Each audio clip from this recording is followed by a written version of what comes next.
ओम नमः सिद्धेभ्य। नमो अर्हन्ताणम्। नमो सिद्धाणम्। नमो आयर्याणम्। नमो उवज्झायाणम्। नमो लोके सव्वसाहुणम्। समय सार जिन देव हैं, जिन प्रवचन जिन वार, नियम सार निर्गत गुरु करें पाप की हार।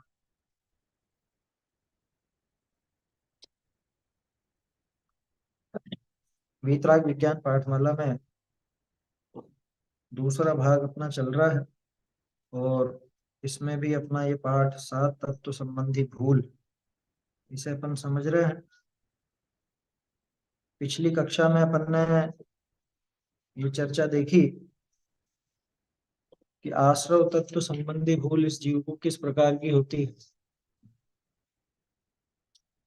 वास्तव में किसी भी प्रकार के राग भाव को भला मानना, वो राग भाव कैसा भी हो सकता है।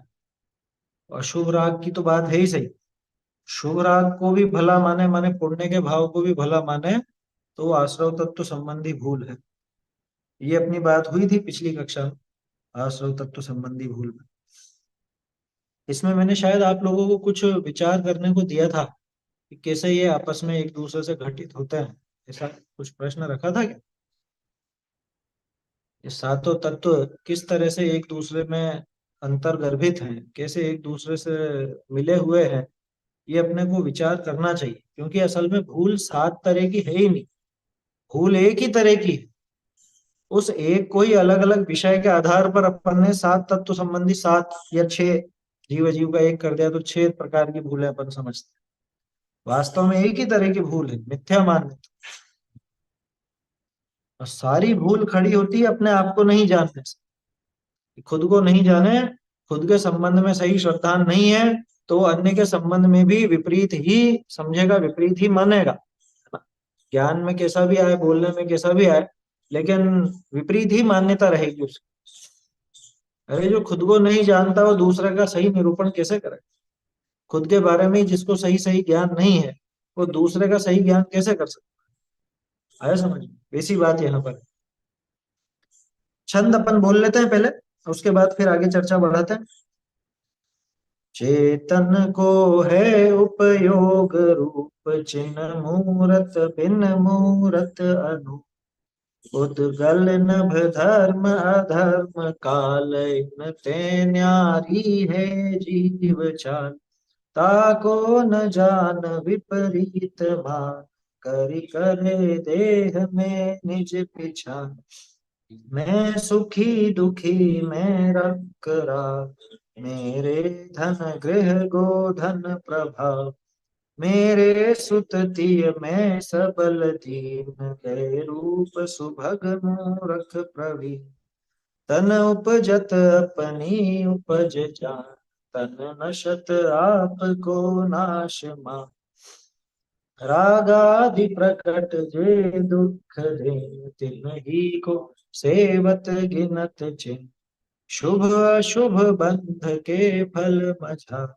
रति अरति करे निज पद विसार, आत्म हित हेतु विराग ज्ञान, ते लखें आपको कष्ट दान, रोके न चाह निज शक्ति खोए, शिव रूप निराकुलता न जो। मेरे ख्याल से ये पूरी हो चुकी थी अपनी चर्चा आश्रव तत्व संबंधी भूल की, कि बाकी थी? हो गई थी शायद पूरी। ये इसमें बहुत बढ़िया बात आई थी कि ये नहीं सोचता कि जो बंध का कारण है वह सुख का कारण कैसे होगा। किस संबंध में बात है? भाई अशुभ भावों में तो चलो बुरा मान भी ले कि अरे अशुभ भाव नहीं करने, पाप के भाव नहीं करने, खोटे भाव हैं, ऐसा विचार कर वहां तो बुरा समझ भी। लेकिन शुभ भाव में बुरा नहीं समझता, उनसे अपना भला समझता। क्यों? कि उनसे आगे मुझे स्वर्ग वगैरह मिल जाएगी, उनसे मुझे अच्छी गति प्राप्त हो जाएगी, उनसे मुझे अनुकूलता मिल जाएगी। ऐसा इसको निरंतर विचार चला करता है। जबकि ये इसको समझ में नहीं आती कि जो बंध का कारण है वो सुख का कारण कैसे होगा। क्या दिक्कत है, बंध का कारण है तो सुख का कारण क्यों नहीं हो सकता। यार बंधन की वजह से तो जीव दुखी है ना, लेकिन जीव दुखी क्यों है, कि जीव बंधन की वजह से दुखी है। और बंधन के कारण ही ये दुखी रहता है। तो जो बंध का कारण है अपने आप में, जो शुभ भाव खुद ही बंध का कारण है, उससे इसको सुख कैसे होगा।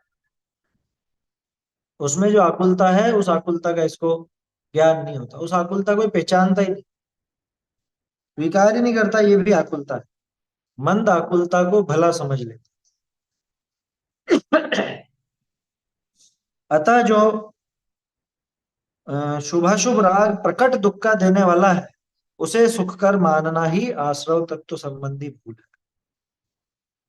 शुभाशुभ राग जो प्रकट दुख का देने वाला, अशुभ राग तो प्रकट दुख का देने वाला है ही, लेकिन शुभ राग भी प्रकट दुख का देने वाला है। हाँ, देखो इसमें दो तीन तरह से समझना चाहिए। सबसे पहले तो ये समझो, राग जैसे अपन ने दो तरह का देखा, हाँ, तो शुभ और अशुभ, उसमें भी अशुभ में दोनों चीजें, राग और द्वेष। तो द्वेष नहीं करना किसी से, ये बुरा भाव है, ये तो पूरी दुनिया समझ जाती है ना। लेकिन अटकते कहाँ पे, राग में। कि घर वालों के प्रति राग, देव शास्त्र गुरु के प्रति राग, साधर्मी के प्रति राग, ये सारा राग ही है। लेकिन राग राग में अंतर है या नहीं। घर वालों के प्रति, पांच इंद्रिय के विषय भोगों के प्रति, अपने खाने पीने व्यापार धंधे इत्यादि के प्रति जो राग है, क्या वो राग, और देव शास्त्र गुरु के प्रति साधर्मी के प्रति जो राग है, क्या ये दोनों राग समान है। दोनों राग समान है। अभी तो दुनिया उस राग को ही बुरा नहीं मानती, कि एक माँ अपने बच्चे से प्रेम करती है, वो राग भी उसको दुखदायक है, ये स्वीकार नहीं होता लोग। है समझ। कोई कह सकता है कि क्यों स्वीकार हुआ, क्यों स्वीकार कर, आपके कहने से थोड़ा मान ले। भैया विचार करके देखो, पिछली बार भी अपन ने चर्चा की थी वो राग दुख का कारण कैसे है, कि जिस समय वो राग है उस समय भी वो आकुलता अंदर बैठी हुई ही। आपका बच्चा घर से बाहर है, स्कूल गया है, ये आपको मालूम है कि आपके सामने नहीं, स्कूल गया है, तो आप निश्चिंत दिख रहे हो। लेकिन स्कूल से आने में वो लेट हो जाता है, या कुछ भी लेट क्या हुआ, वो तो नीचे ही खड़ा है लेकिन आपके सामने नहीं आया है। और उसको ये लगता है कि मतलब वो तो बाजार में कुछ सामान लेने रुक गया, कुछ भी करने रुक गया, या स्कूल की बस ही थोड़ी लेट हो गई, वहां से बस रवाना ही नहीं हुई, तो आपके दिमाग में कितने कितने विकल्प खड़े होते हैं।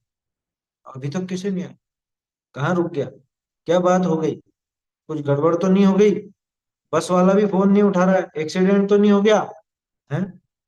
बोलो, ये विकल्प एकदम से क्यों खड़े हुए। इसलिए क्योंकि आपने आपके दिमाग को ऐसा सेट कर रखा था कि 2 बजे बच्चा मेरे सामने आ जाता है, तो 2 बजे तक तो आप अकुल व्याकुल नहीं। लेकिन 2 बजे के बाद जैसे लेट हो गए, तो मतलब वो बच्चा लेट होगा, तो अपने आप वो आकुलता खड़ी हो। मेरा प्रश्न ये है कि आकुलता का उस 2 बजे से कुछ लेना देना है क्या। आकुलता का तो उस राग से लेना देना है। वो आकुलता तो उस समय भी थी जब वो स्कूल में था, लेकिन उस समय वो दबी भी थी तो पकड़ में नहीं आ रही। आया समझ में। क्यों दबी हुई थी, क्योंकि हमने दिमाग को ऐसा सेट कर रखा है कि वो तो स्कूल में है। अच्छा, मान लो जैसे वो कहानी किस्सों में बताते हैं ना, कि स्कूल से ही किसी के बच्चे को किडनैप कर लिया गया। अब यहाँ जब तक इसको पता नहीं है, क्या, जब तक इसको मालूम नहीं पड़ा तब तक तो ये इसी विचार में है कि हाँ हाँ बच्चा तो स्कूल में है ना। तब तक उसको अकुलता नहीं, जबकि उसका तो किडनैप हो चुका है पहले, है ना, घंटे 2 घंटे पहले किडनैप हो गया हो, और ये तो अभी मालूम नहीं पड़ा ना इस वजह से। और जैसे ही मालूम पड़ता है, फोन आता है स्कूल वालों का, या जो उठा करके ले गया उसका, तब फिर इसके आकुलता चालू हुई। तो वो आकुलता क्यों चालू हुई, जानने में आया इसलिए। तो ज्ञान आकुलता का कारण है कि जानने में तो हजारों लोगों का आया, क्या, जानने में तो हजारों लोगों के आया, स्कूल में अनाउंसमेंट किया गया तो 1000 बच्चे स्कूल में पढ़ते हैं, तो सबको पता चला कि एक बच्चे का वो किडनैप हो गया है। लेकिन हजारों को वो आकुलता नहीं है। आकुलता तो हमको है। कारण राग। आया समझ में? उस राग की वजह से ही वो आकुलता है। हाँ? आकुलता कोई समय देख के नहीं होगी, आकुलता हर समय, जब तक वो राग है तब तक वो आकुलता अंदर में पड़ी हुई ही है। हाँ, इतना है कि अभी वो थोड़ी दबी हुई है और कभी एकदम उभर करके सामने आ जाती है। लेकिन वो राग वो आकुलता ही है, और आकुलता है वो दुख ही है। बोलो। पर भैया वो फिक्र तो होती है ना। हाँ, होती है ना, कौन मना कर रहा है? तो फिर कैसे प्रश्न। उसको दूर करेंगे? अरे, दूर तो राग होगा तभी फिक्र दूर होगी। इसको थोड़ा अरे सा और एक्सप्लेन करो आप, मेरे तो ऊपर से जा रही है। क्यों? वो फिक्र सा होती है कि नहीं होती? होती है ना। फिक्र होती है। क्यों हुई फिक्र? अपन बात ये कर रहे हैं। फिक्र क्यों हुई? उस राग की वजह से हुई। माने वो राग है ना उस आकुलता का कारण। इस उदाहरण को आगे बढ़ाते हैं। जिस बच्चे के लिए इतनी फिक्र और इतनी आकुलता है, ठीक है ना, अब अपन 20-25 साल आगे का सोचो, या यूं समझ लो, यही फिक्र पहले भी की थी लोगों ने, है ना, अपने अपने बच्चों के लिए। अब वो बच्चा बड़ा होकर के और अपने रास्ते लग जाता है, और फिर उसके हिसाब से ही चलता है, और घर परिवार वालों से उसको झगड़े का ही भाव रहता है हमेशा। अब वो माँ बाप को कितनी फिक्र है उसकी? अब कोई फिक्र नहीं कि ये तो नालायक निकला है, तो बिल्कुल ऐसा कह रहा है। जब ये छोटा था और ये स्कूल से आने में लेट हो जाता, तब तो तुम इतना परेशान हो जाते, रोना पीटना मचा देते। तब इतना राग था ना, इसलिए वो फिक्र थी और आकुलता थी। अब वो राग टूट गया उसके प्रति, तो वो फिक्र आकुलता नहीं होती। तो उस आकुलता का, उस फिक्र का कारण क्या? वो राग। बात ये नहीं चल रही है कि आपको फिक्र नहीं होगी या फिक्र नहीं होनी चाहिए। बात ये चल रही है कि उस फिक्र में दुख लगता है या नहीं। उस दुख का कारण कौन है? कि राग है। उस और राग का कारण क्या है? मूल राग का कारण क्या? मिथ्या। कषाय वाला पाठ सबने पढ़ा है ना। मुख्यतः मिथ्यात्व के कारण पर पदार्थ जब इष्ट लगता है तो राग पैदा होता है, और जब अनिष्ट लगता है तो द्वेष पैदा होता है। समझ में ही बात? मुख्यतया क्यों बोल रहे हैं? क्योंकि सम्यक दृष्टि की भी राग तो दिखता है, लेकिन मुख्य रूप से वो मिथ्या दृष्टियों के नजर आता है, इस वजह से मुख्यतया लिखा। ठीक है ना? अब यहाँ पे एक और चीज समझ। मैंने आपसे कहा था इसमें सातों तत्वों की भूल घटित करो। जीव जीव तत्व संबंधी भूल कैसे घटित होगी? उसी प्रश्न को आगे बढ़ाओ। और राग मिथ्यात्व के कारण मुख्य रूप से। वो मिथ्यात्व किस वजह से? जीव और अजीव को सही से नहीं समझ, अपने आत्म स्वरूप को सही से नहीं जानने के कारण, आत्म स्वरूप की सही श्रद्धा नहीं होने के कारण वो मिथ्यात्व रहता है।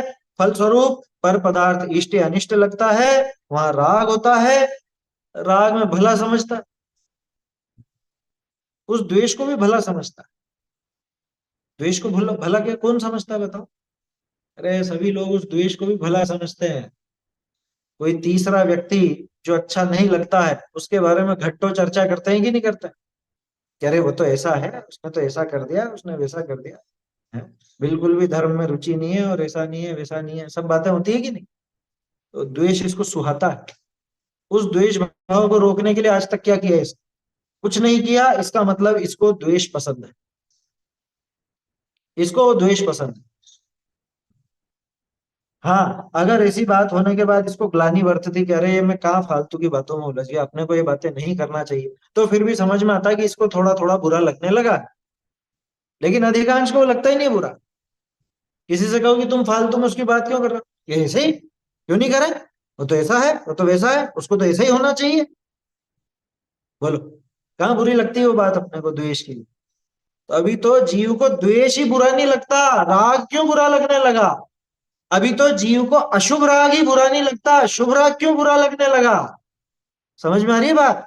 आश्रव तत्व संबंधी भूल कितनी आगे तक जाती है। अभी तो द्वेष ही इसको बुरा नहीं लगता, उसको ही मिटाने का उपाय नहीं करता, तो ये राग को क्यों मिटाने लगा? जैसा आपका प्रश्न जो था ना, कि ये फिक्र तो होती है। उस प्रश्न में ये बात छिपी हुई थी कि वो तो होएगी ना हमको, हम कैसे छोड़ देना फिक्र, यही कहना चाह रहा था।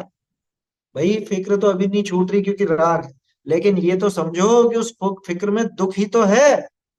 वो राग दुख का कारण ही तो है अपने को अपने बच्चों से राग है, अपने को परिवार वालों से राग, लेकिन वो राग दुख का ही कारण है, ये कौन स्वीकार करेगा?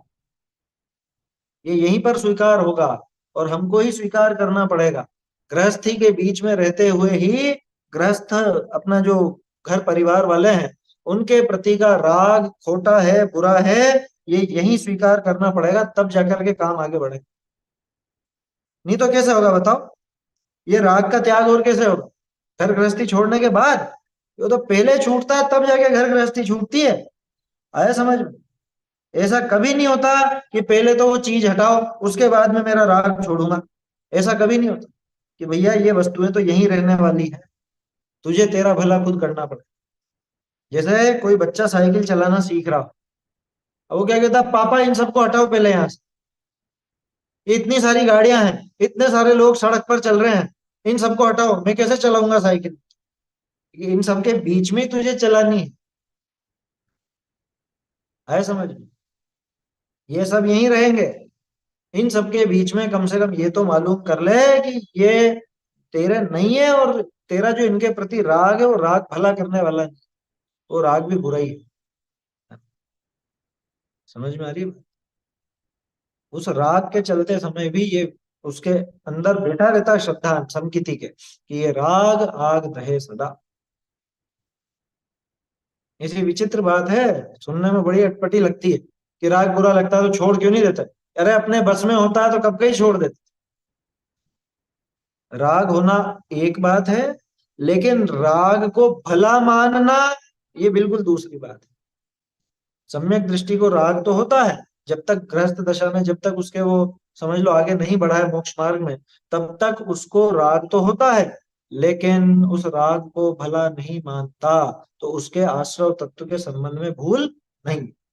और अज्ञानी, या अज्ञानी वो राग भी तीव्र करता है, द्वेष भी तीव्र करता है, और उन राग द्वेष को भला भी मानता। क्यों मानता कि मेरे भाव मैंने किए तो बुरा कैसे मान लूं, गलत कैसे मान लूं? अधिकांश की वृत्ति तो ऐसी ही रहती है, मेरा किया हुआ मैं खुद बुरा कैसे समझूं? मैंने किया कुछ गलत नहीं किया, पूरी दुनिया क्या होता है, पूरी दुनिया करती है। बोलो, अधिकांश के ऐसा तर्क रहता है कि सारी दुनिया करती है, सारे सभी लोग इस तरह से करते हैं। अरे सब करते होंगे, सब तो गड्ढे में जा रहे हैं, तू भी जाएगा क्या? तो इसलिए ये विचार करना कि ये जो राग है, किसी भी तरह का राग, द्वेष की बात तो है ही नहीं, द्वेष तो वैसे ही वो बेकार था, उसको तो बेकार समझ भी लेते हैं, अन्य मति भी समझ लेते हैं कि अरे द्वेष नहीं करना, किसी से झगड़ा नहीं करना, क्रोध नहीं करना, मान नहीं करना, लेकिन उस राग को बुरा नहीं समझते। उस राग की बात छोड़ो तो आगे शुभ राग को भी बुरा नहीं समझते। समझ में ही बात? तो द्वेष बुरा है, अशुभ राग वो भी बुरा है, और शुभ राग वो भी बुरा है, क्योंकि ये राग आग दहे सदा, है ना? चाहे वो जंगल की आग हो, चाहे वो चूल्हे की आग हो, और चाहे वो अगरबत्ती के ऊपर की टिपकी हो जलती, तीनों की तीनों जलाने का ही काम करेगी, है ना? वो द्वेष भाव जो है वो तो जंगल की आग समझ लेना, वो अशुभ राग है, वो चूल्हे की आग समझ लेना, आपके गैस की। और ये शुभ राग वो अगरबत्ती की टिप के ऊपर। कौन नहीं जलाएगा तीनों में से?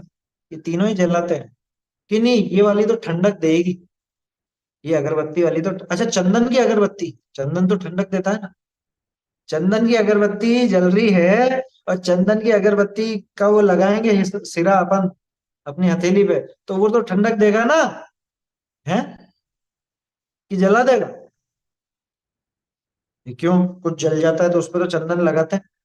अरे जले हुए पे चंदन लगाते हैं, पर जला हुआ चंदन नहीं लगाते। समझ में आ रही है बात? बोलिए। माचिस की तीली छुपा हुआ शुभ राग है। हाँ बिल्कुल सही हो। माचिस की तीली जिसमें आग छुपी हुई है वो शुभ राग जैसा समझ लो। क्या करेगी वो? ठंडक दे देगी, बारूद रगड़ ले में थोड़ा,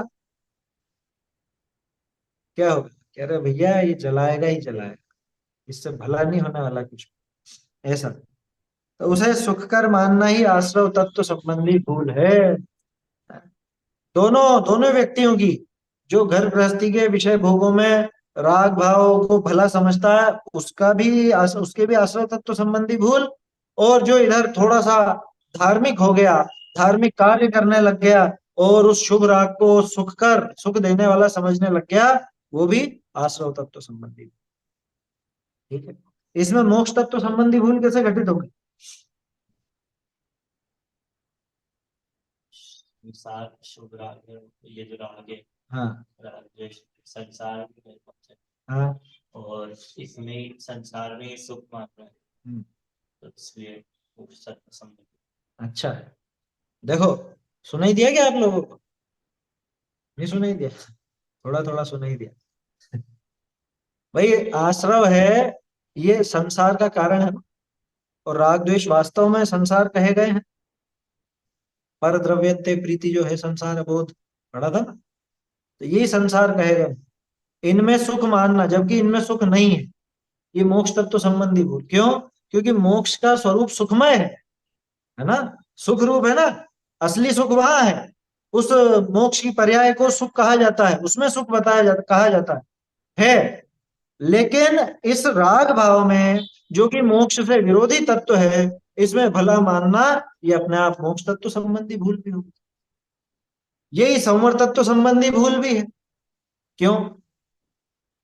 आश्रव का विपरीत। आश्रव का विपरीत है संवर, कि वैराग्य और ज्ञान इससे सुख होता है, और इसने राग में और विपरीत ज्ञान में सुख समझ रखा है, तो ये इसकी संवर तत्व संबंधी भूल। एक में सभी घटित होंगे, सारे घटा सकते हैं अपन। चलिए आगे बढ़ते हैं। बंध तत्व संबंधी भूल पढ़िए, कौन पढ़ना चाहता है?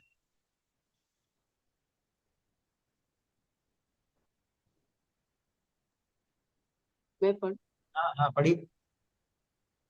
बंध तत्व संबंधी भूल।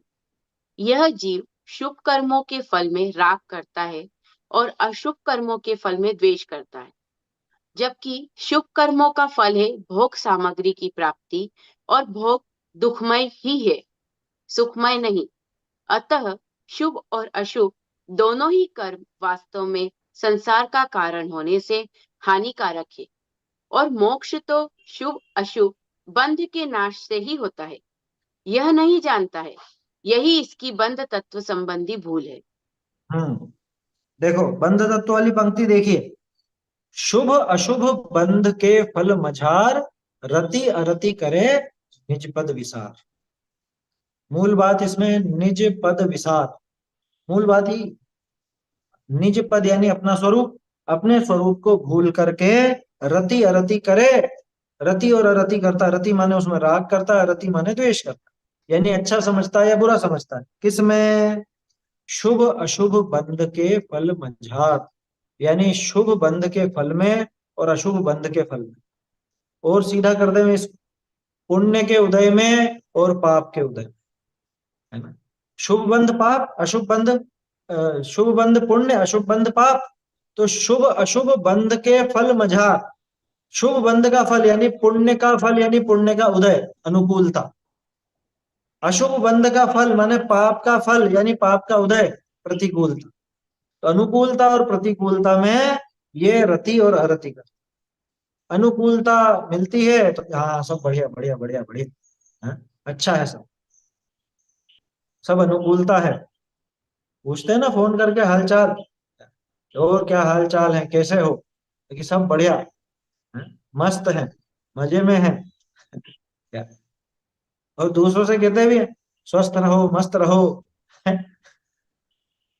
अस्त व्यस्त रहो। अरे स्वस्थ और मस्त में क्या कहना चाह रहे हैं आप? कि भाई सब अनुकूलता बनी रहे, यही कहना चाह रहे हैं? ठीक है, वो तो एक सामान्य भावना है, दूसरे के लिए ऐसी भावना कही भी जाती है तो कोई ऐसी विशेष दिक्कत वाली बात नहीं। लेकिन समस्या कहाँ है?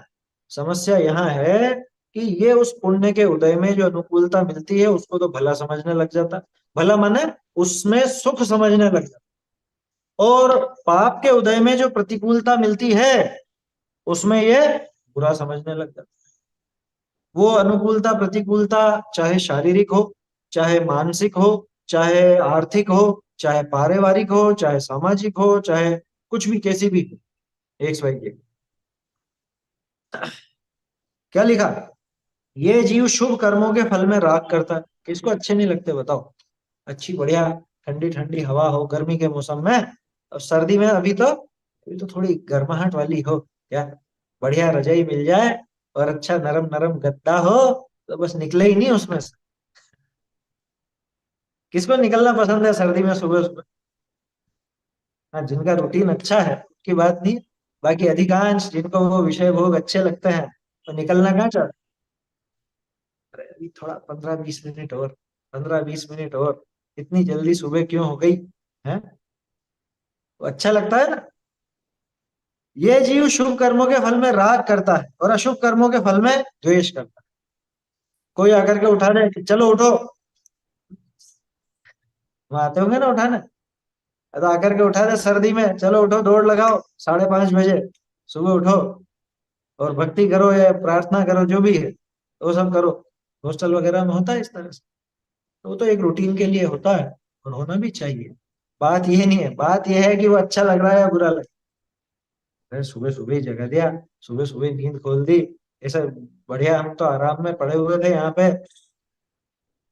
या और कहीं की क्यों बात करें, आजकल के जो युवा पीढ़ी है और उनके माँ बाप हैं, उनमें आपस में यही तो झगड़ा।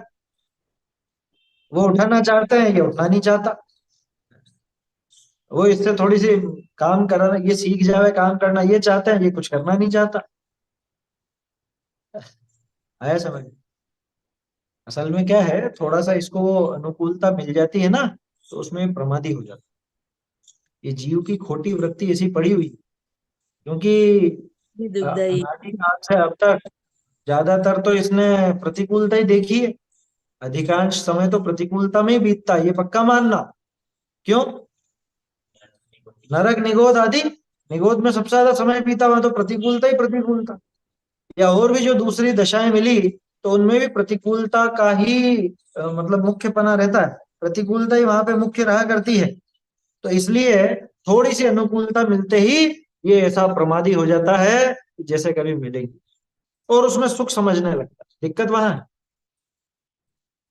प्रमाद इतना खतरनाक नहीं है जितना कि प्रमाद का कारण है। प्रमाद का कारण कौन? उसमें वो भला समझना, अच्छा समझना। समझ में आ रही है बात? क्यों नहीं निकलना चाहता ये इसकी रजाई में से? उसको अच्छा समझता है इसे। आया समझ? यही तो लिखा ना यहाँ पे, शुभ अशुभ बंध के फल मजार, अभी जो पंक्ति अपन ने पढ़ी। तो शुभ कर्मों का, ये क्या लिखा है यहाँ देखो, शुभ कर्मों के फल में राग करता है और अशुभ कर्मों के फल में द्वेष करता है। ये एक सामान्य प्रवृत्ति है जीव की, सामान्य सभी संसारी जीवों की। जबकि शुभ कर्मों का फल है भोग सामग्री की प्राप्ति, और भोग दुखमय ही है, सुखमय नहीं। ये लाइन हजारों बार पढ़ ले तो भी इसके श्रद्धान में आती नहीं। ये कैसे नहीं है? भोग तो सुखमय है, मजा आ जाता है मिठाई खा करके, तो मजा आ जाता है। ऐसा जो भी कुछ पांच इंद्रिय का विषय भोग मिल जाए, मजा आ गया। क्या बोलता है? मजा आ गया। बोलो, ये जो मजा है ये मजा नहीं है, सजा है। ये स्वीकार नहीं होता इसको। आचार्य देव कितना समझाते, पांच इंद्रिय के जो विषय भोग हैं ये वास्तव में सुखमय नहीं है बल्कि दुखमय ही है। आदि मध्यांत दुख है इनमें। ये इसको विश्वास नहीं होता इस बार। तो आचार्य देव तर्क दे दे करके समझाते हैं। सप्रम बाधा संयम विच्छिन्नम बंध कारणम विस्मम जम इंद्रिय ही लब्धम तम सुखम दुख में बता। ये जिसको तू सुख कहता है ये तो दुख में दुख ही है, क्योंकि ये पराधीन है, दूसरे का आश्रित है। उस वस्तु का आश्रित है तो समझा ना, वो वस्तु मिल गई तो ये खुश, वो वस्तु छूट जाए तो ये दुखी। उस वस्तु का अधीन, बाधा सहित है, बीच बीच में बाधा आ जाती है इसको भोगना, आती है क्योंकि ये स्वाधीन नहीं है ना भाई। पराधीनता में तो कुछ भी बाधा आएगी। टोडरमल जी ने तो बहुत बढ़िया उदाहरण दिया है। जैसे कोई पागल को वस्त्र पहना है, आया समझ में? आ गया ध्यान? वस्त्र पहनाता है, अब वो वस्त्र पहनाने वाला अपने हिसाब से उसको पहनाता है, कभी खोसता है, कभी निकालता है, कभी नया पहनाता है उसको हटा करके, और ये दुखी होता रहता है। अभी बताओ वो वस्त्र किसका था, किसका दिया हुआ था? कि वो तो उस व्यक्ति, दूसरे व्यक्ति का था, पागल का तो था नहीं। ऐसी बात यहाँ कर्मों की दी हुई वस्तुएं हैं, और इसमें ये अपना समझता है या इनमें भला या बुरा समझने लग जाता है, मानने लग जाता है, ये इसकी भारी भूल है। भाई शुभ कर्मों का फल क्या है? भोग सामग्री। अशुभ कर्म का फल, अशुभ कर्म का फल वो पाप का उदय है, वो तो साक्षात ही दुख का कारण नजर आता है। लेकिन शुभ कर्मों का फल जो कि भोग है या भोग सामग्री, उस भोग सामग्री में भी सुख नहीं है, दुखी है, ये इसको स्वीकार है। पाप के उदय को तो दुख समझता ही है, उसमें तो कोई दिक्कत ही नहीं, वो समझाने की चीज ही नहीं। बीमारी किसी को अच्छी नहीं लगती, आया समझ में? या कोई भी प्रतिकूलता किसी को अच्छी नहीं लगती, लेकिन ये जो पुण्य के उदय में सामग्री मिली है, ये इसको भली लगने लग जाती, अच्छी लगने लग जाती। सही है, रत्नकरण जी में भी आया था ना, कर्म परवशे शांते दुखे रंतरितोदय, सही लिखा है। वही भाव है उसका जो कुंदकुंदाचार्य देव ने प्रवचन सारथी में दिया। वो अधिकार पढ़ने लायक है सबको। अगर आपको बंध तत्व संबंधी भूल समझनी है, तो मुझे व्यक्तिगत रूप से ऐसा लगता है कि वो प्रवचन सार जी का प्रकरण पढ़ना चाहिए। क्योंकि बंध तत्व संबंधी भूल क्या है? बंध तत्व संबंधी भूल यही है कि ये पुण्य के उदय में मिलने वाले भोगों से सुख मानता है। और वहां प्रवचन सार जी में कुंदकुंदाचार्य देव ने सुखाधिकार लिखा है कुछ गाथाओं में, तो उसमें ये सिद्ध किया है कि इन भोगों में सुख है नहीं। आया समझ में? भोगों में सुख मानना, यही तो बंध तत्व संबंधी भूल है। और इस भूल को निकालने के आचार्य देव वो बात कहते हैं कि भोगों में सुख नहीं है, इंद्रिय सुख सुख नहीं दुख है, विषम बाधा सहित है। आया समझ? एते पे भी को कहे पुण्य भलो पाप बुरो, सोई महामूढ़ मोख मारक ते चूक्यो। बनारसी दास जी ने लिख दिया ये वही महामूढ़। कौन महामूढ़? कि पाप तो बुरा और पुण्य भला, ऐसा कहने वाले। इसी को आचार्य देव ने गाथाओं में लिखा, समय सार जी में, पुण्य पाप अधिकार। क्या है वो गाथा? अनर्थि विशेषम तो अनर्थि विशेषम तो पुण्य पापम, इस तरह की गाथा है। गाथा के शब्द भूल रहा हूं मैं। उसका सार ये है कि जो पुण्य और पाप, इन दोनों में अंतर मानता है ना, जो इन दोनों में अंतर मानता है, वो जीव चतुर्गति में भटक, वो जीव अज्ञानी है, मूढ़ है, चारों गति में भटक। में भी उसी का पंडित आशय जी लिखा बोले हैं है। ना, पाप को पाप सब कहे, पुण्य को भी पाप कहे, वो विरले, वो युगसार में भी हाँ, आता है ना। पर हाँ, कोई बिरला बुद्ध कहे कि पुण्य भी तो पाप है। पाप को सारा जगत तो कह रहा यह पाप है, पर कोई बिरला बुद्ध कहे कि पुण्य भी तो पाप है। सब लिखा है आचार्यों ने, लेकिन न तो हम पढ़ने को तैयार, और पढ़ ले में तो मानने को तैयार नहीं, कहाँ स्वीकार करने को तैयार। ये बहुत सबसे भारी है इनमें ये बंध तत्व संबंधी भूल जो है ना। वैसे तो सारी भूल एक जैसी हैं, फिर भी ये गले नहीं उतरती है लोगों को कि शुभ कर्मों का फल, वो जो भोग सामग्री है, वो भोग सामग्री दुखमय ही है, सुखमय नहीं है। अच्छा बढ़िया स्वादिष्ट भोजन दुखमय ही है, सुखमय नहीं है, कौन स्वीकार? जितनी भी अनुकूलता बाहर में मिलती है, वो दुखमय ही है, सुखमय नहीं है, कौन स्वीकार कर? समझ में आ रही बात?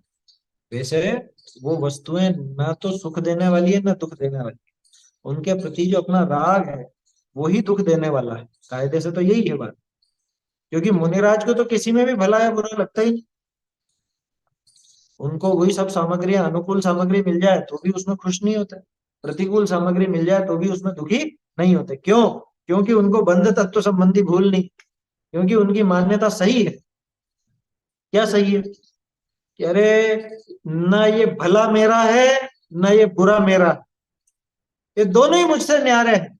तो जब दोनों ही मुझसे न्यारे हैं तो इनमें से कौन तो भला और कौन बुरा। एक को तो आशीर्वाद देवे और दूसरे पर कि जा जा यहाँ से चला जा, तो ऐसा कहें, ऐसा तो नहीं करते। तो दोनों का अगर देंगे तो दोनों को धर्म वृद्धि का ही आशीर्वाद दे तो, नहीं दे तो नहीं दे, उसमें क्या आत्मलीन रहे तो क्यों देवे।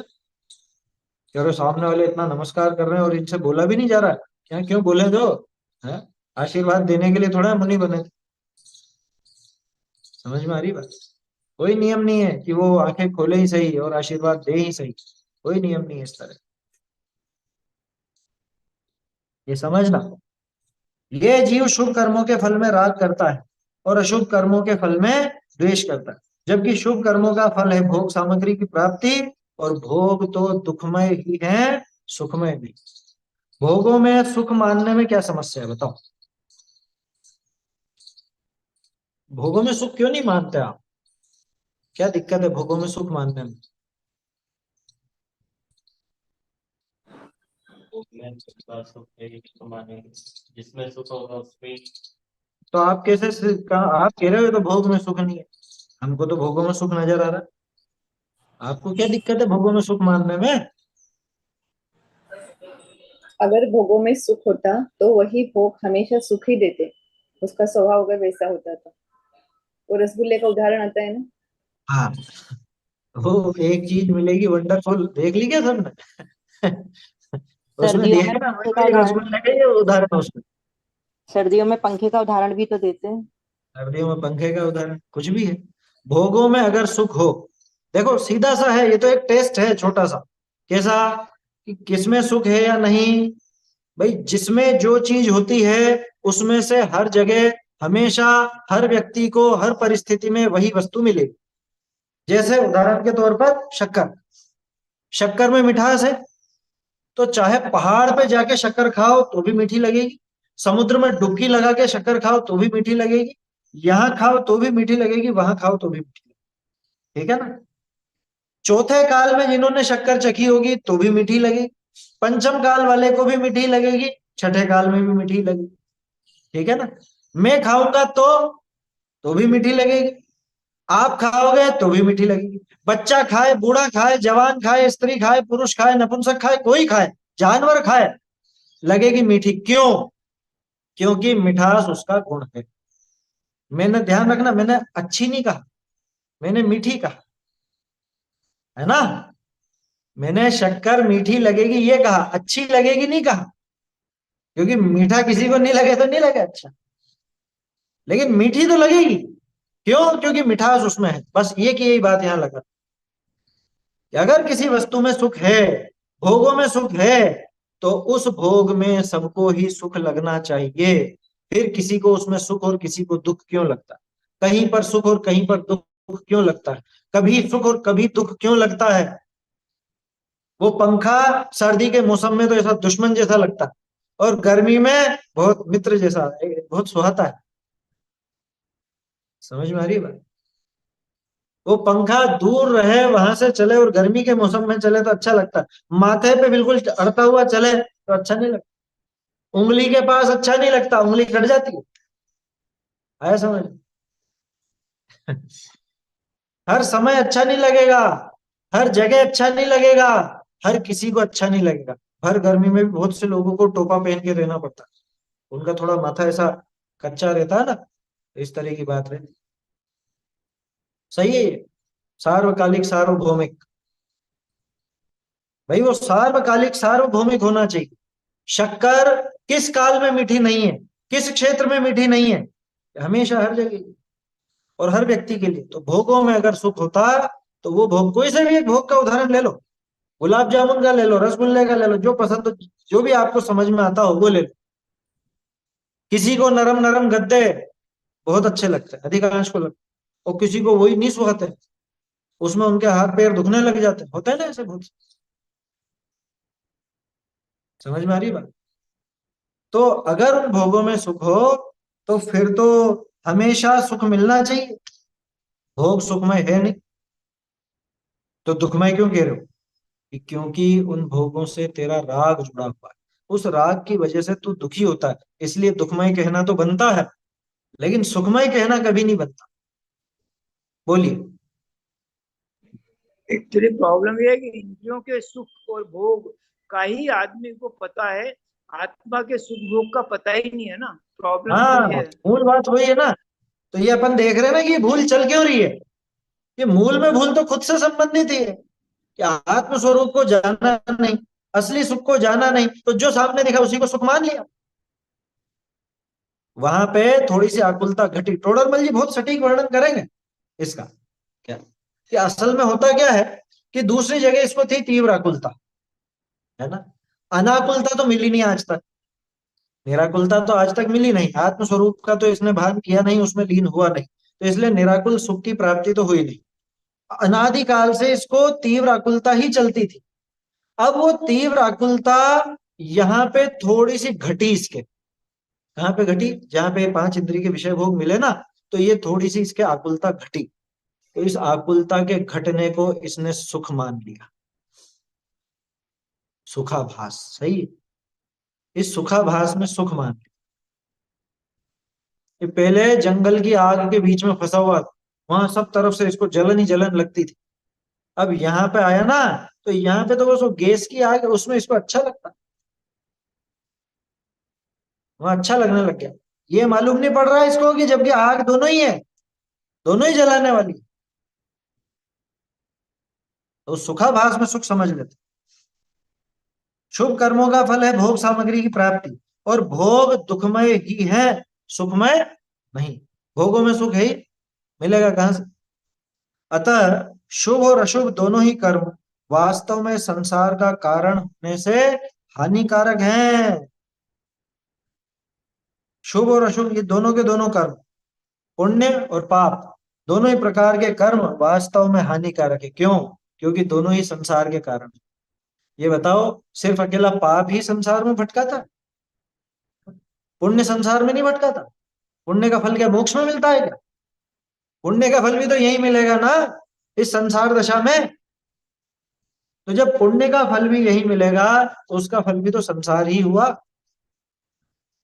वो संसार ही है। और मोक्ष तो शुभ अशुभ बंध के नाश से ही होता है, और मुक्ति इन दोनों से अलग। मुक्ति न तो उस पाप रूप है, न उस पुण्य रूप, न उस पाप भाव रूप, न उस पाप के फल रूप, न उस पुण्य भाव रूप, न उस पुण्य भाव के फल रूप। आया समझ में? तो मोक्ष तो इन दोनों से ही न्यारा है ना। न तो यहाँ पर इसको वो पाप का भाव भी मोक्ष नहीं है, पाप का भाव भी मोक्ष में नहीं है, और पाप का फल भी मोक्ष में नहीं। इसी तरह से पुण्य का भाव भी मोक्ष नहीं है और मोक्ष में नहीं है, और पुण्य का फल भी मोक्ष में नहीं। बहुत से लोगों को प्रश्न होता है ना, उनने ऐसा क्या पुण्य किया जो अगले भाव में मोक्ष चले गए? भाई दिमाग से बिल्कुल निकाल देना ये बात, पुण्य से कोई मोक्ष नहीं जाता, कभी नहीं जाता। ये क्यों? पुण्य से तीर्थंकर तो होते हैं, पुण्य से तीर्थंकर तो होते हैं। कह रहे तीर्थंकरत्व में जो बाहरी सामग्री मिलती है वो पुण्य से, वहां जो केवल ज्ञान प्रकट हुआ वो पुण्य ने प्रकट नहीं किया, वो केवल ज्ञान उस खुद के पुरुषार्थ के द्वारा ही पैदा हुआ है। ऐसा ही है ना कि पुण्य के उदय में होता है, किसी के दिमाग में हो ऐसा तो निकाल देना। पुण्य के उदय में कभी मोक्ष नहीं होता। बहुत से लोगों को ऐसा प्रश्न आता है, कैसा कि अरे ये 923 पुत्र, भरत जी के 923 पुत्र, उन्होंने ऐसा क्या पुण्य किया कि अगले भाव में मोक्ष चले गए वो? कि अगले भाव में मोक्ष चले गए, ऐसा कौन सा पुण्य किया भरत जी के 923 पुत्रों ने? कि भरत जी के 923 पुत्रों ने पुरुषार्थ किया जिसके फल में मोक्ष। आया समझ? हाँ, निगोद से निकलकर मनुष्य बनने तक तो आप पुण्य का उदय कह सकते हो, पुण्य वहां तक पहुंचा दे, ठीक है ना। पुण्य वहां तक तो पहुंचा देगा, सच्चे देव शास्त्र गुरु का योग दिला देगा, इतना यहां तक पहुंचा सकता है पुण्य, बस। इसके आगे तो वो रास्ता अपने को ही तय करना है।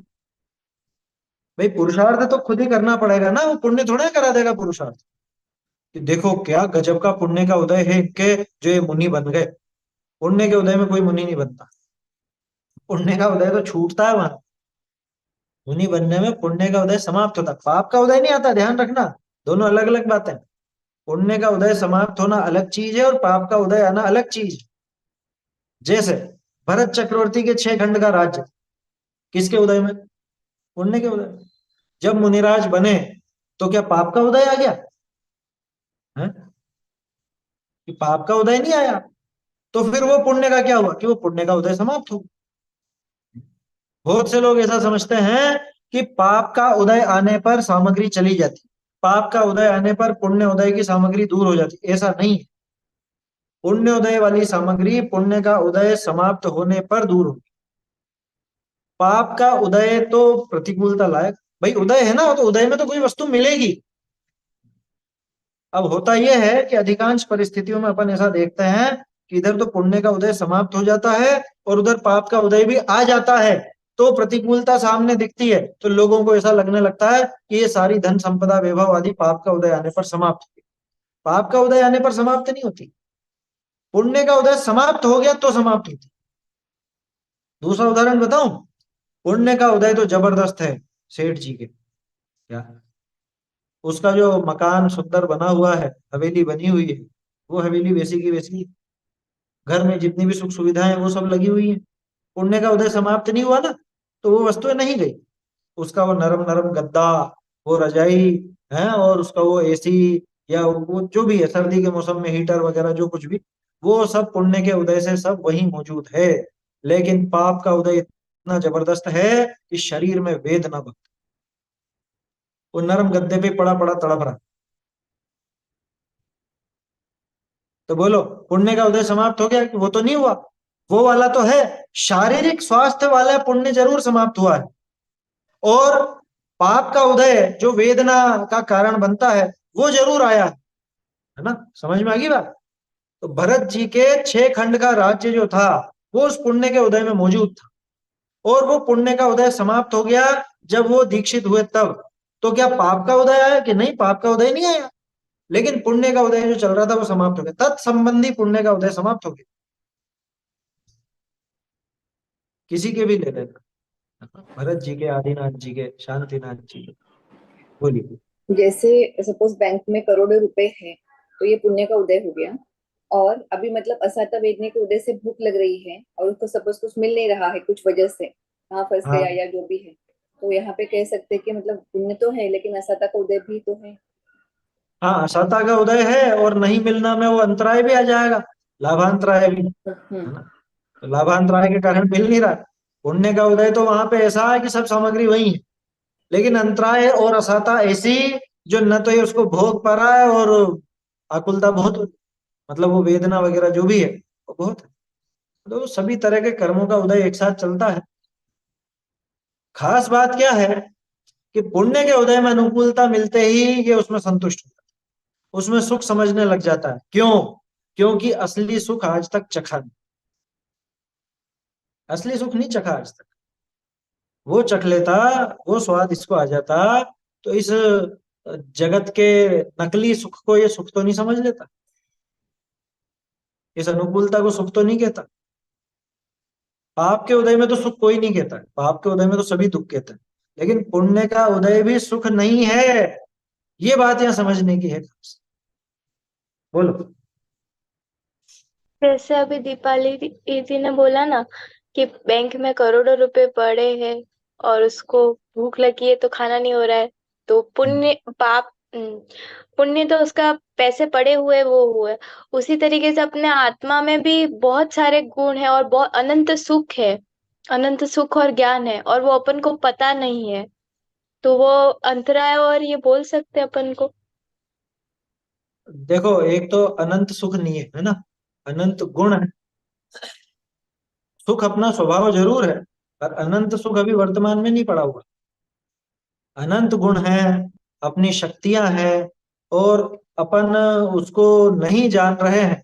तो क्या कहना चाह रहा हूं इसमें? अंतराय का उदय, अंतराय का उदय ऐसा नहीं कहलाएगा, ये तो खुद की रुचि की विपरीतता है, और कहना चाहो तो कह भी सकते हो, क्योंकि वहां पे सारे कर्म एक साथ काम करते हैं। जैसे जीव आत्मा को नहीं जान रहा है, किसके कारण? टोडरमल जी ने प्रश्न लिया है, कौन सा है, 87 है कि 26-27 है, वो उन दोनों प्रकरणों में कंफ्यूज हो जाता हूँ, ज्ञानावर्णी वगैरह का प्रकरण। तो उसमें प्रश्न ऐसा किया कि भाई ज्ञानावर्णी का उदय कारण कहो ना, आत्मा को नहीं जानता, इसमें ज्ञानावर्णी का उदय है या नहीं? आत्मा को नहीं जानता है, ज्ञानावर्णी का उदय भी तो है, लेकिन ज्ञानावर्णी के उदय को आत्मा के नहीं जानने का कारण नहीं कहा जाता, दर्शन मोहनी को कहा जाता है। समझ में आ रही है बात? क्यों? क्योंकि ज्ञानावर्णी का उदय इसको ऐसा नहीं है कि ये आत्मा को नहीं जान सके। समझ में आ रहा? भाई क्षयोपशम लब्धि तो है ही, क्षयोपशम तो मिला है ना, क्षयोपशम की प्राप्ति तो इसको हुई है, संगी पंचेंद्री है ना, और समझदार है, समझता है सब बातें, तो इतना ज्ञान तो इसको मिला ही है। अब इसके बाद भी नहीं जानता, नहीं जानना चाहता, उस बात को नहीं समझता, तो इसमें दर्शन मोहनी ही मुख्य कारण है। दर्शन मोहनी की वजह से ही ये जीव अपने आत्म स्वरूप से अनभिज्ञ रहता है, ये कहा जाता है। होने को तो सारे कर्मों का उदय है, क्योंकि ज्ञानावर्णी भी अकेला नहीं चलता, अंतराय उसके साथ साथ चलता है। मति ज्ञान शुद्ध ज्ञान की परिभाषा देखी होगी ना, मति ज्ञानावरण तथा तथा वीर्यांतराय के क्षयोपशम से होने वाले ज्ञान को मति ज्ञान कहते हैं।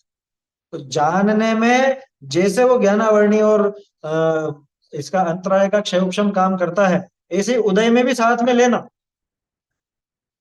उदय भी दोनों तरफ चलेगा, वो ज्ञानावर्णी का भी चलेगा, अंतराय का भी चलेगा, मोहनी का चलेगा मुख्य रूप से, तो वहां मोहनी की मुख्य।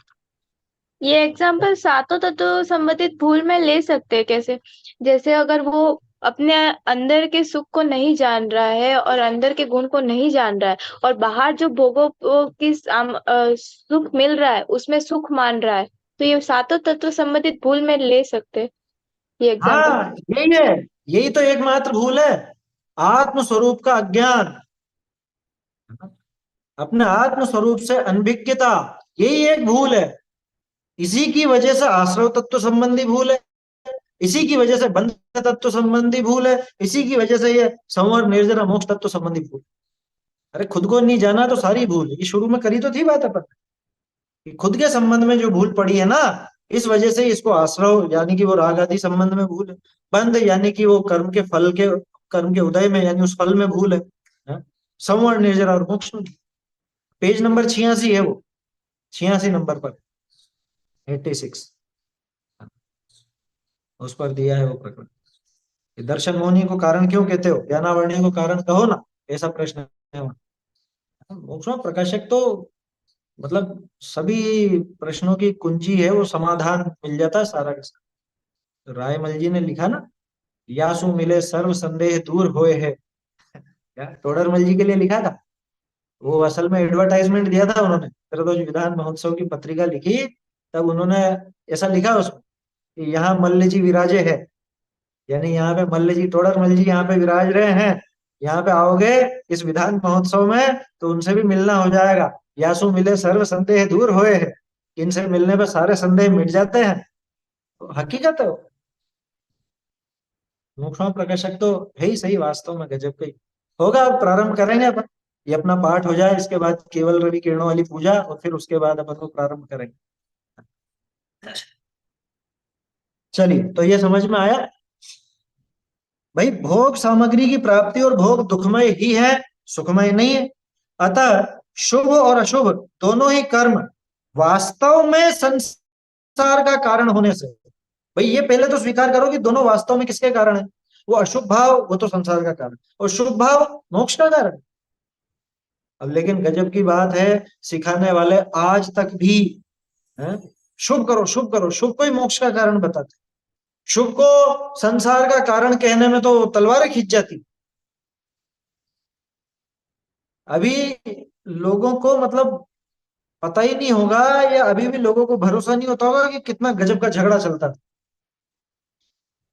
पहले के जो विद्वान थे वो इसी बात पर खींचतान होती थी, क्योंकि गुरुदेव ने बातें निकाल निकाल के बताई ना, समय सार आदि से और सब तर्क युक्ति से आचार्यों की बात निकाल के बताई। और बड़े बड़े विद्वान कौरव कर्णानियोग चरणानियोग या प्रथमानियोग, चरणानियोग का भी इतना नहीं, प्रथमानियोग और कर्णानियोग ये दो के ही मुख्य होते थे, उसी में माथा खपाते रहते थे। और बस उसी में ही कि ये इससे कैसे शुभ को तुमने मोक्ष का कारण कैसे नहीं कहा, निमित्त से काम कैसे नहीं मानते, शुभ को भला क्यों नहीं कहते, ये झगड़े बहुत चला करते। उसके लिए तो वो खानिया तत्व चर्चा हो, और खानिया तत्व चर्चा में बहुत बड़ी तत्व चर्चा थी, है ना। एक कोई उस समय के महाराज थे, उनके सामने हुई थी, इधर से फूलचंद जी थे और उधर दूसरे दूसरे सब विद्वान थे, और वो सब गलत सिद्ध हुए, इन्होंने जब प्रमाण निकाल निकाल करके बताया। अब कुछ तू झूठे मक्कार स्वतंत्र लोगों को अभी भी उसकी इतनी इतनी अंदर से खलबली लग रही है। वो क्या कह रहे हैं, 1 लाख रुपए रातों रात दे करके और अपने पक्ष में मिला लिया, ऐसे ही कोई मिल जाएगा है? और माथे में क्या उनके गोबर भरा है जो वो बस पैसा दिया और इधर बोलने लग जाएंगे। अच्छा, और चलो मिला लिया, किसी ने उनको इस पक्ष में मिला लिया, तो बाकी के विद्वान क्या ऐसे ही कोरे थे क्या जो मान गए उनकी बात? वो एक अगर इधर मिल गए तो तुम्हारे तो सारे के सारे ही थे ना, वो गलत कैसे सिद्ध हो गए? वो क्या अनपढ़ थे? मतलब जिसके हृदय में इतनी कलुषता बैठी हुई है ना, वो इस तरह की बातें करता, उसको सच्चाई स्वीकार नहीं होती कभी। उसकी पुस्तक भी है ना, हाँ, पुस्तक है, 2 भाग है उसके, पढ़ने लायक है, अच्छे पीडीएफ स्वाध्यायी जनों को तो पढ़ने लायक। खानिया तत्व चर्चा भाग 1 और भाग 2। पीडीएफ मिल सकेगी क्या? हाँ है, पीडीएफ, पीडीएफ उपलब्ध है ना। उसमें ये तत्व की बारीकियां हैं, क्योंकि इन पर बहस चलती थी, झगड़े होते थे, आया समझ में। लेकिन कुछ हैं इस तरह के भूरापंथी लोग जो वो उनको मतलब कैसे न कैसे गड़े मुर्दे उखाड़ने, और गड़े मुर्दे क्या जिनमें कुछ दम ही नहीं जिस बात में, उसको स्वीकार नहीं करना चाहते, प्रतिशोध लेना चाहते, मुंह से कहते हैं अभी मेरा प्रतिशोध पूरा नहीं हुआ। कौन सत्य महाव्रत का धारी बोलेगा प्रतिशोध पूरा नहीं हुआ, अभी तो बदला लेना है? क्या क्या कहाँ जा रहा है ये मोक्ष मार्ग में लगा है कि कहाँ लगा? खैर, है ना, वो तो व्यर्थ की बात है। लेकिन ये चर्चा ऐसी है, क्या करो, क्योंकि अधिकांश लोग नहीं मानते इसको अभी भी। ये जो भूल बताई है बंध तत्व संबंधी भूल, अच्छा ये दौलत राम जी तो अपने मिलाए हुए नहीं थे ना, है? यह तोड़रमल जी ये तो अपने खरीदे हुए नहीं थे ना, और वो कुंदकुंदाचार्य भी वो क्या हमारे ही थे क्या? अरे हम उनके हैं, हमने उनको अपनाया, समझ में ही बात। और तुम भी अपना लो, समझ लो तो समझ जाओगे, नहीं तो भटकते ही रहना है, क्या है उसको। शुभ और अशुभ दोनों ही कर्म वास्तव में संसार का कारण, पुण्य को संसार का कारण कहने में इसकी क्या बोलूं, इसकी मतलब हालत खराब हो जाती है पुण्य को अगर संसार का कारण कह दो, क्योंकि पुण्य से तो ये मोक्ष मान रहा है। कि ये बताओ तुम में और अन्य मतों में फिर क्या अंतर रह गया? पाप अन्य दोनों ही मत भी धर्म वो का पुण्य से कारण ही वहां मोक्ष पहुंचा रहे हैं, तुम भी पुण्य से ही मोक्ष पहुंचाना चाह रहे हो, क्या फर्क रह गया दोनों?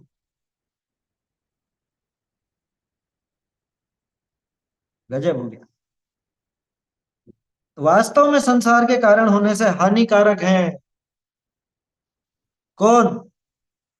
द्वेष और अशुभ राग। और शुभ राग, शुभ राग भी उतना ही हानिकारक, बल्कि किसी किसी मायने में तो वो ज्यादा हानिकारक, क्योंकि अशुभ से तो छूट करके इधर आता है, लेकिन यहाँ चिपक करके रह जाता है, इसको पकड़ करके बैठ जाता है, छोड़ना नहीं चाहता। तो मीठा और मोक्ष जहर है, कैसा है? हाँ, मीठा जहर दुख है, तो मीठा मीठा जहर जहर है। है। और मोक्ष, कि मोक्ष तो शुभ अशुभ बंध के नाश से ही होता है। कहाँ लिखा है? शुभ अशुभ बंध के नाश से ही मोक्ष होता है, कहाँ लिखा है? हम तुम्हारी क्यों माने? आचार्यों का कथन करो, आचार्यों की बात बताओ। तत्व सूत्र में मोक्ष की क्या परिभाषा दी अंतिम अध्याय में?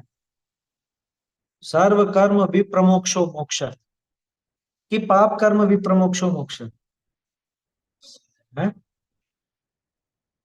और पूजा में क्या बोलते हो फिर? पाप दहना है या अष्टकर्म दहना है? बोलो। ये लोगों में इतनी भी बुद्धि नहीं है कि हम क्या बोल रहे हैं, सिद्धों का स्वरूप कैसा है, वो क्या पुण्य साथ में लेकर के गए, क्या क्या बिल्कुल भी समझ में नहीं आता। शुभ अशुभ बंध के नाश से ही मोक्ष होता है,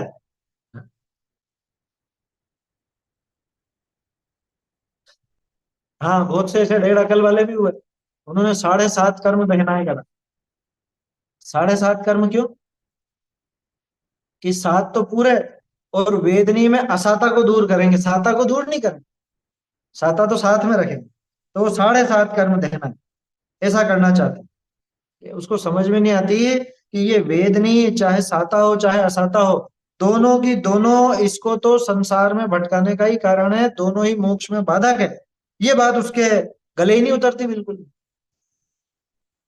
तो बोलो, 7.5 कर्म का नाश किया या पूरे 8 का नाश किया? मुक्ति किससे हुई? मुक्ति तो पूरे सब में ही हुई। शुभ अशुभ दोनों ही प्रकार के बंध के नाश से मोक्ष होता है, ये बात नहीं जानता, यही इसकी बंध तत्व संबंधी भूल है। नहीं जानता, लिखा तो जानने की अपेक्षा, लेकिन नहीं मानता। जान ले तो भी मानता कहाँ है? पढ़ तो लेता है, जैसे अपन ने पढ़ लिया, चर्चा तो कर लेता है, लेकिन इस बात को स्वीकार नहीं करता, मानता नहीं। ये इसकी बंध तत्व संबंधी भूल है। आगे संवर निर्जरा मोक्ष तत्व संबंधी भूल है, उसको अपन कल देखेंगे। क्या? मिथ्या ज्ञान का मुख्य क्या कारण ज्ञानावरण को नहीं कहा। हाँ सही है, 86-87 पेज पर ये बहुत बढ़िया प्रकरण है वो। मोह के उदय से हुआ भाव, उसको ही कारण बताया। वही वास्तव में जीव के मतलब स्वरूप के नहीं जानने के पीछे उसी को कारण कहा, ज्ञानावरणी को नहीं कहा। 86-87 पेज। चलिए, संवर निर्जरा मोक्ष की बचती है बात, इसको अपन कल देखें। एक चैतन्य। कल की हाँ, क्लास हुआ था ना, धन्य तेरस और ध्यान तेरस पे थोड़ा, उसी वो पे शाम एक, को करेंगे अपन बात। हाँ, प्रश्न रख दो भले, लेकिन शाम को करेंगे उसकी बात। उसमें एक जने ने ऐसा बोला, धन्य तेरस ऐसा है कि उस दिन भगवान ने अपना पुरुषार्थ धन्य किया था, इसलिए धन्य तेरस मनाते हैं। पुरुषार्थ तो पहले ही हो चुका था, वैशाख शुक्ल दशमी के दिन ही पूरा। उसके बाद अलग से कुछ पुरुषार्थ करना पड़ता है क्या? अरहंत बनने के बाद अलग से क्या पुरुषार्थ करना है उनको? तो वैशाख शुक्ल दशमी को ही केवल ज्ञान हो गया था ना, पुरुषार्थ तो वहां पूरा हो चुका था। अरे मन गढ़ंत तर्क है, शाम को लेना इसको, शाम को वापस ले लेंगे ये बात। चैतन्य का स्मरण प्रतिक्षण ही करो रे, भव के अनंत दुख को क्षण में हरो रे, अक्षय अनंत निज सौख्य निधान पाओ, गाओ अरे नित इसी के गीत गाओ, निज निधि निज में बताई यह अनंत उपकार है, इसके लिए जिन वाणी माँ को वंदना शत बार है, वंदना शत बार है।